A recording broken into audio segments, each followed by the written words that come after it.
바라보는 창문이라는 제목으로 함께 은혜를 나누도록 하겠습니다. 큰 은혜 받으시기 바랍니다. 요즘 사람들은 집을 살 때 창문이 많은 집을 선호합니다.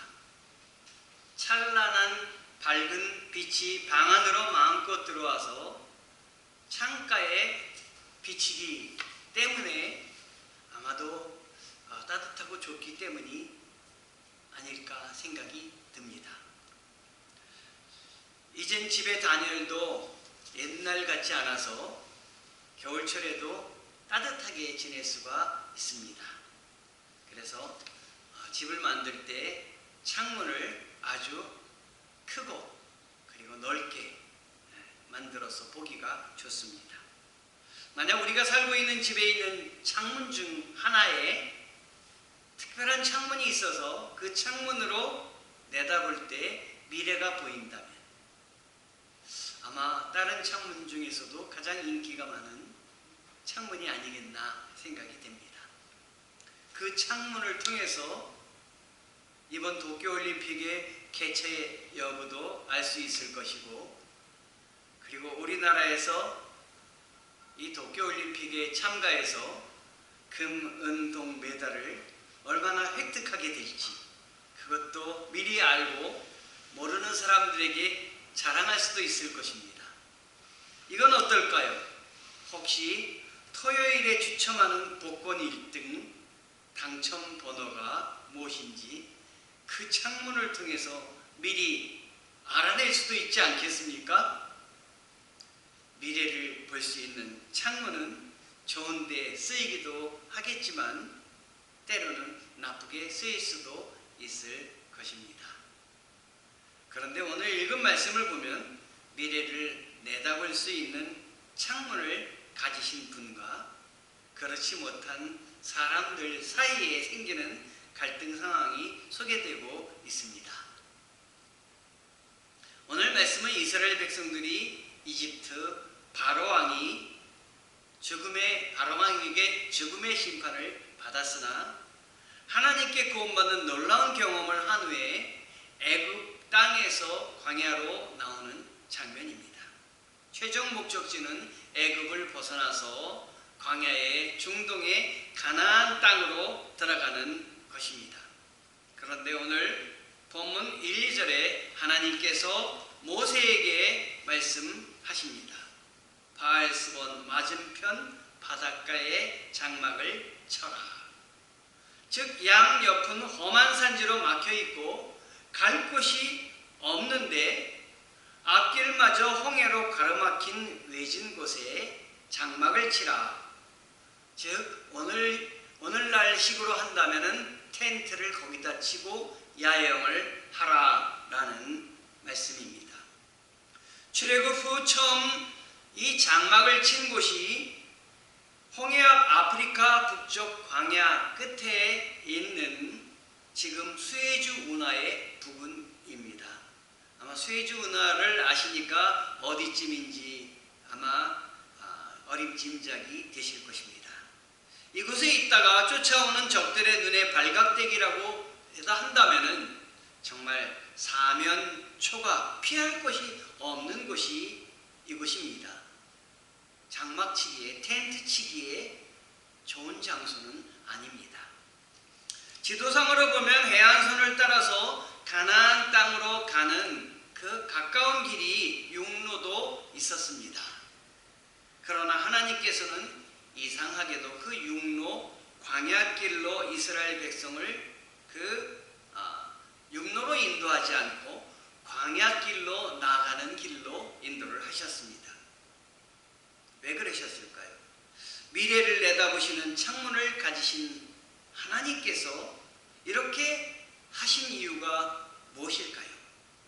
해답은 출애굽기 13장 17절에 있습니다. 출애굽기 13장 17절은 이렇게 적고 있습니다. 바로가 백성을 보낸 후에 블레셋 사람의 땅의 길은 가까울지라 또 하나님이 그들을 그 길로 인도하지 아니하셨으니 이는 하나님이 말씀하시기를 이 백성이 전쟁을 하게 되면 마음을 돌이켜 애굽으로 돌아갈까 하셨습니다. 육로로 블레셋으로 애굽에서 직접 가는 길이 있음에도 불구하고 하나님께서 그 길로 보내지 않으신 것은 그 길로 가면 이미 그 굳건하게 세워진 나라가 있기 때문에 그 나라를 거쳐가야 했고, 그 길로 가면 반드시 전쟁을 치르게 되고, 전쟁을 치르면 많은 사람이 생명이 사상될 수밖에 없기 때문에 다시 죽는 것보다는 애굽으로 돌아가는 것이 나을 거다. 왜 우리를 여기로 보냈느냐? 원망하며 다시 종살이 하던 때로 돌아갈까 염려했기 때문이다 라고 하는 것입니다. 그런데 한편 바로도 왕궁에서 이스라엘이 가는 방향의 창문을 똑같이 내다봅니다. 우리는 자기 창으로 세상을 모두 내다봅니다. 그런데 바로는 자기의 창에, 유리창에 비친 그 밖의 상황들을 보면서 바로는 큰 착각을 합니다. 이스라엘 백성들이 사방이 막힌 위험스러운 장소에 머물러 있는 모습을 보게 됩니다. 3절을 한번 같이 보시겠습니다. 오늘 말씀 중에 바로가 이스라엘 자손에 대하여 말하기를 그들이 그 땅에서 멀리 떠나 광야에 갇힌 바 되었다 하리라. 이 바로는 이 광야에서 갇힌 바 된 모습을 자기의 창으로 내다봤습니다. 바로가 내다본 창문은 이스라엘 백성들이 기존에 있는 길을 찾지 못하고 길을 잃어 광야에 갇혀있는 모습만 보여주었던 것입니다. 그래서 바로는 이스라엘 백성들이 애굽을 떠나 가나안 땅으로 갈 때 당연히 홍해가 아니라 해안을 따라 길을 갈 줄 알았던 것입니다. 역사 이래로 아프리카에서 중동 지역으로 가고자 하는 사람들은 다 그 길로 갔기 때문입니다. 빠른 길입니다. 그러나 이상하게도 이스라엘 민족은 앞은 바다로 막히고 옆은 산으로 막힌 길이 아닌 길로 접어들었던 것입니다. 이렇게 이스라엘 사람들이 택하여 간 길은 보통 사람들이 보기에는 이해되지 않는 매우 비합리적이고 비이성적인 길이었습니다. 바로가 보는 창문에 비친 이스라엘의 민족의 행로는 합리적인 방향이 아니었습니다. 그러니 바로가 하나님을 존경할 리가 없지 않겠습니까? 비합리적이고 비이성적이고 논리에도 맞지 않는 그 길을 인도하시는 그 하나님을 얼마나 우습게 여기고 그 하나님을 만만하게 보았겠습니까? 왕궁의 창문은 이스라엘의 어리석음을 흉보며 도간의 둥지처럼 이스라엘을 보여주고 있었습니다. 많은 사람들이 피해가는 길, 사람의 생각으로 이해되지 않는 길을 걷는 이스라엘 민족이 그렇게 가도록 그렇게 지시한 하나님이 바로에게 어리석게 보였다는 것은 당연합니다. 바로는 다시 그러므로 마음이 강팍해지게 되었습니다. 그런데 놀랍게도 하나님께서 이 바로의 마음을 강팍해 하였다라는 부분이 있습니다. 착각하게 하셨다라는 것이에요. 그의 창문에 보이는 것이 그 엉뚱한 것이 보이게 하였다라고 하는 것입니다. 6.25 때 어떤 사람이 거의 죽게 되었습니다. 공산군들이 자기의 집으로 쳐들어와서 샅샅이 뒤지고 사람이 있는지 없는지를 뒤지고 갔습니다. 눈앞에 공산군이 들어와서 그를 이제 잡아갈 거의 위기에 처했습니다. 그때 이 사람이 기도를 합니다. 하나님, 저의 눈을 가려 주시옵소서. 제가 여기 있지만 보이지 않게 도와주시옵소서. 비이성적이고 비합리적인 기도 같지만 하나님이 이 기도를 들으셔서 그 사람들이 눈앞에 있는 이 사람을 보지 못하고 나아갔다고 하는 것입니다. 하나님 가려 주시옵소서. 하나님의 뜻대로 보게 도와 주시옵소서. 기도하는 우리가 되었으면 좋겠습니다. 하나님은 하나님의 백성을 무시하고 함부로 노예를 부린 애굽 백성과 왕에게 하나님의 하나님임을 가르쳐 주시기 위해서 바로의 마음의 창문까지 닫으시고 혼탁하게 만들어 놓으셨던 것입니다. 이스라엘 백성들은 그들 앞에 열려있는 창문을 보며 무슨 생각을 했을까요? 앞을 내다보니 바닷가는 외지였는데 하나님은 그 앞에 야영하라고 합니다. 텐트를 치라고 합니다. 이스라엘 백성들이 애굽을 탈출하여 믿음의 행진을 시작하면서 사람들로부터 들리는 대중들의 소리는 바로 지금 우리들은 모세가 길도 없는 곳으로 인도하고 있다고 하는 것이었습니다. 사실 모세조차도 40년간 광야에서 살았기에 그곳 지리에 매우 익숙했으리라고 생각을 합니다. 그런데 지금 길은 전혀 가본 길도 없을 뿐만 아니라 길도 없는 이곳으로 백성들을 이끌고 가시는 하나님의 모습을 봤을 때 무슨 생각을 했을까요? 정상적인 사람이라면 텐트를 칠 만한 곳도 아닌 곳에 텐트를 치라는 명령을 받았을 때 한 번쯤은 이거 뭐 잘못되고 있는 것이 아닌가, 내가 따르는 하나님이 좀 뭐 잘못 좀 생각하시는 것이 아닌가 하는 생각을 했을 수도 있습니다. 요즘 차에서 잠을 자는 차박이 유행을 합니다. 텔레비전에도 차박 프로그램이 많이 나옵니다. 보면은 아주 좋은 장소에, 그리고 차박하기 아주 적당한 장소에 자리를 잡고 그것에서 하루 저녁을 보내는 장면이 나옵니다. 만약 이와 같이 거친 들판에서 차박을 한다고 생각해 보십시오. 암담하기도 하고 좋을 곳 하나도 없으리라고 생각을 합니다. 우리가 살고 있는 시대는 철저히 합리적인 행동을 요구하는 시대입니다. 많은 사람들이 가는 길, 걷는 길을 함께 걸어야 하는 시대가 요즘 시대입니다. 이성적 논리에 맞지 않는 일을 될 수 있는 한 하지 않아야 하는 시대가 요즘 시대입니다. 그러나 성경이 가르치는 길은 다를 수 있음을 아셔야 합니다. 시대가 변하더라도 많은 사람이 걷기를 거부하는 좁은 길로 가야 한다고 성경은 가르치고 있습니다. 하나님과 함께 가는 신앙의 길은 이성에 의해서 완전히 이해되는 길이 아니라고 가르칩니다. 오늘 말씀을 통해 하나님께서 우리에게 전하시는 말씀에 귀를 기울이시고 미래를 내다보는 창문으로 세상에 물든 눈을 떠서 우리 주님의 말씀에 눈이 열려야 하겠습니다. 오늘 말씀을 읽다가 저는 깜짝 놀란 부분이 있습니다. 바로가 이집트로부터 이스라엘 백성들을 보내고 후회하며 다시 쫓아간 것으로만 알았습니다.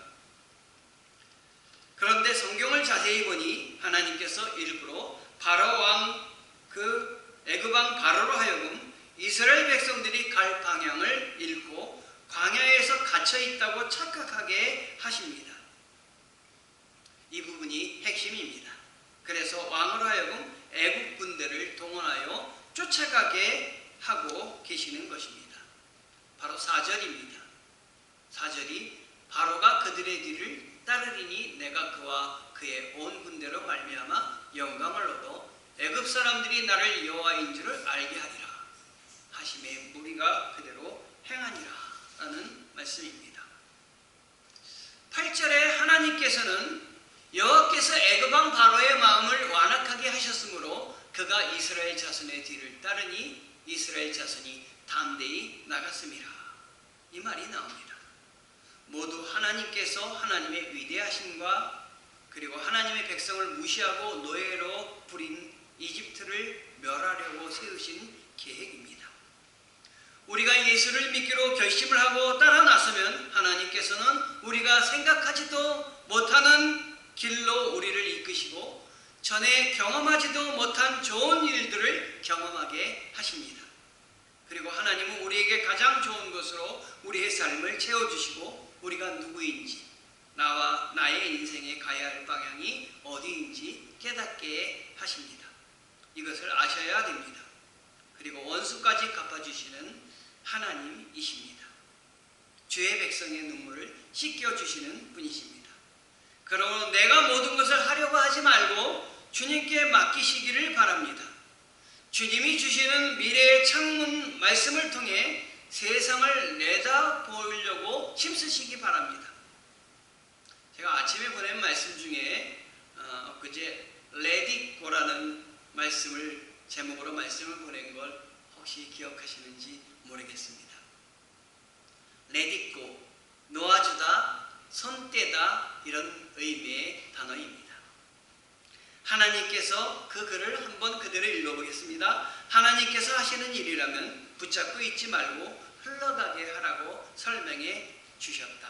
하나님께서 내게 해주시는 말씀처럼 그 Let it go 세 단어가 내 마음에 쏙 들어왔다. 하나님께서 하시는 일이라면 내가 더 이상 붙잡고 있지 말고 흘러가게 내어드려야 되는구나. 내가 염려하는 것이 겸손이라고 착각하면서 걱정을 붙잡고 있었네. 이용규 선교사님이 가정 내어드림이라는 책에 소개한 글입니다. 처음부터 이러한 하나님의 인도하심을 알았으면 좋았을 텐데 이스라엘 백성들의 창문에는 그것이 보이지 않았습니다. 바다와 산으로 둘러싸인 광야에서 자신을 죽이려고 달려오는 애국 군대의 말발굽 소리만이 그들 귀에 들린 것입니다. 눈앞에 닥친 일단 쳐들어오는 적군을 보고 얼마나 겁을 먹었겠습니까? 그리고 원망을 얼마나 퍼부었겠습니까? 그러면 하나님은 백성들에게 이렇게 최악의 길이라고 생각하는 길을 왜 보여주셨을까요? 출애굽기 13장 17절에 나와 있는 대로 하나님께서는 기존에 닫혀 있는 그 바닷길 대로로 가면 큰 나라가 있었기 때문에 전쟁이 일어나고 잘못하면 패망으로 들어가고 그들의 앞길에 그 놓여있는 어려움을 보시고 그 길로 보내지 않으신 것입니다. 미리 몇 수를 내다보시는 하나님의 선택하심이십니다. 10절에서 13절에 이러한 이스라엘 백성들이 눈앞에 창에 비친 모습을 보며 느낀 그때의 심정들이 나와 있는데요. 오늘 읽은 그 다음 10절부터 한번 13절까지 보면은 바로가 가까이 올 때 이스라엘 자손이 눈을 들어 본즉 애굽 사람들이 자기들 뒤에 이른지라 이스라엘 자손이 심히 두려워하여 여호와께 부르짖고 그들이 또 모세에게 이르되 애굽에 매장지가 없어서 당신이 우리를 이끌어내며 이 광야에서 죽게 하느냐 어찌하여 당신이 우리를 애굽에서 이끌어내어 우리에게 이같이 하느냐 우리가 애굽에서 당신에게 이른 말이 이것이 아니냐 이르기를 우리를 내버려 두라 우리가 애굽 사람을 섬길 것이라 하지 아니하더냐 애굽 사람을 섬기는 것이 광야에서 죽는 것보다 낫겠노라. 모세가 백성에게 이르되 너희는 두려워하지 말고 가만히 서서 여호와께서 오늘 너희를 위하여 행하시는 구원을 보라. 너희가 본 애굽 사람을 영원히 다시 보지 아니하리라.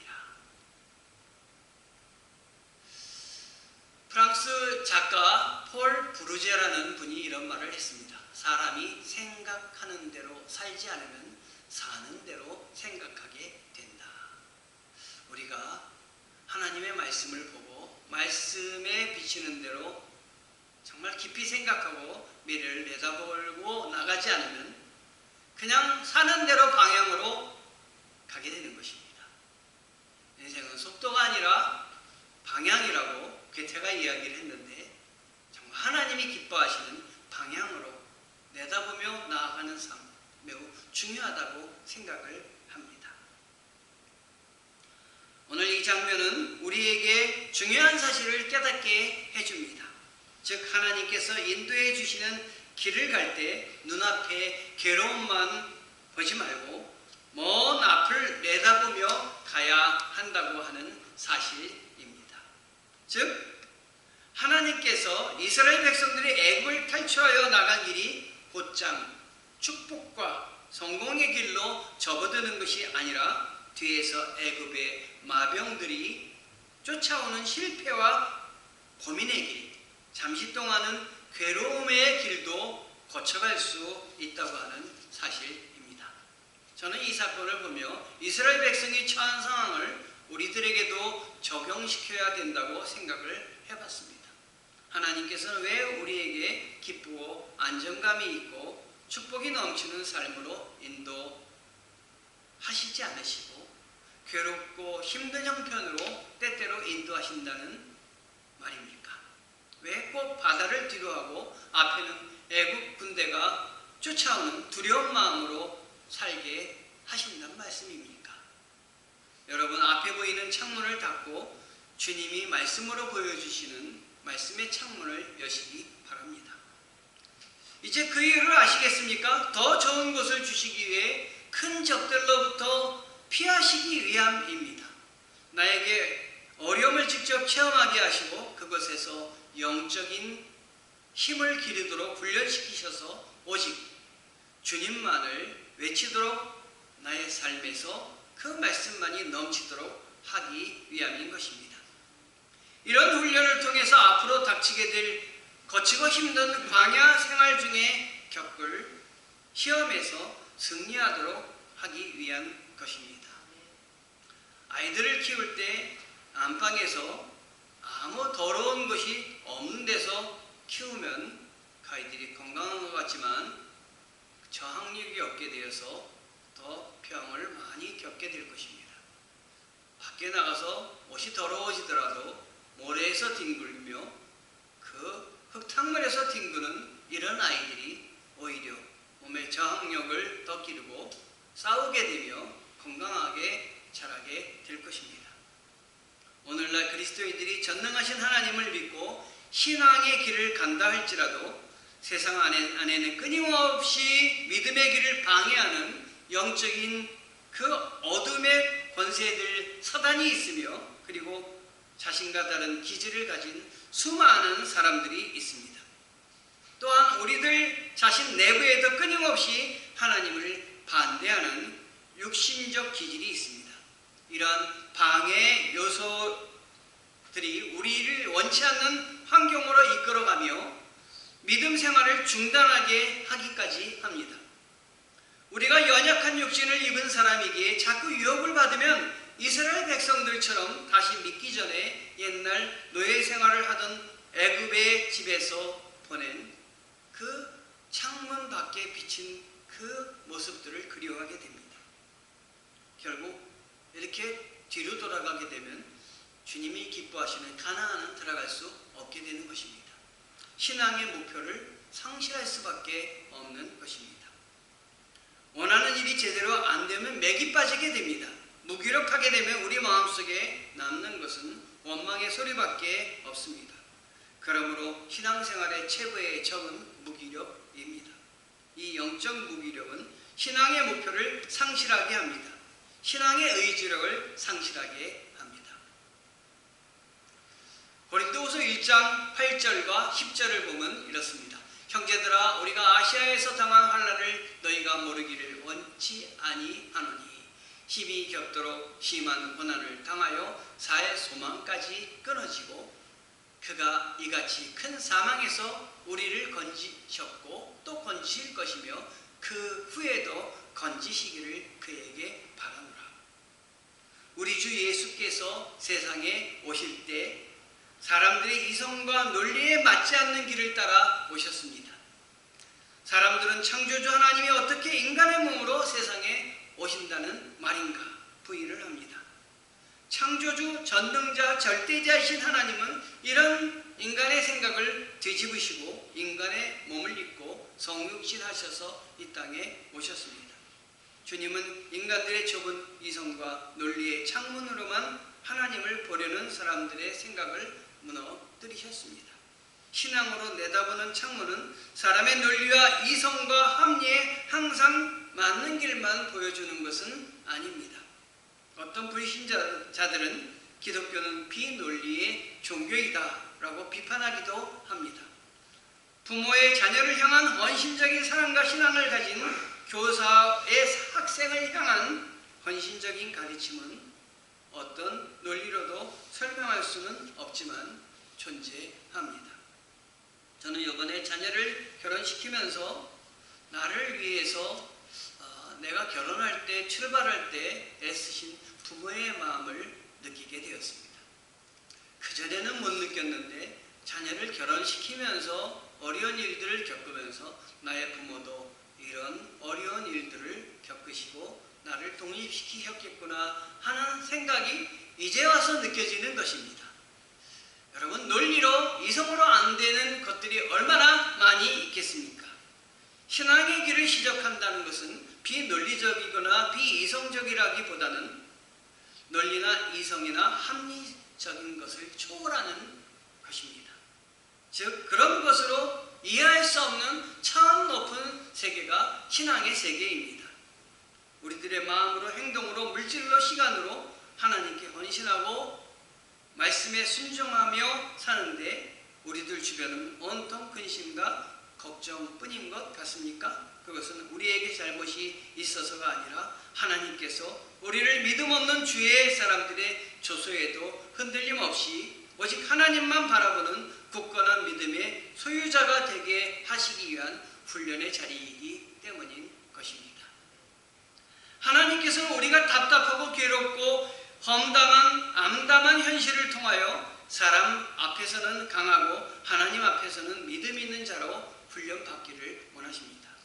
그러므로 주위로부터 비웃음을 당하도 조금도 흔들리지 마시기 바랍니다. 내가 믿는 신앙에 대해서 막 흔들어도 흔들리지 마시기 바랍니다. 언제 직장을 사임하게 될지, 나의 그 사업에 언제 어려움이 오게 될지 정말 우리는 알 수가 없습니다. 사면초가와 같은 답답한 상황이 내 앞에 내가 열고 있는 창문에 비춰지더라도 여러분 조금이라도 흔들리지 마시기 바랍니다. 하나님께서는 우리에게 열어놓아 주신 창문을 통해서 세상이 이해 못하는 참 높은 생명의 길을 보여주고 계시고 그 길을 보고 있는 우리가 바로 복된 자임을 아시기 바랍니다. 오직 내 앞에 열린 창문을 통해서 전능하신 하나님만 십자가의 죄사함의 은혜만 바라보고 나아가면 됩니다. 지금 우리가 처한 환경은 우연히 된 것이 아니라 우리의 삶의 배후에서 친히 섭리하시고 역사하시는 하나님의 뜻 안에서 허락된 것임을 우리는 알아야 됩니다.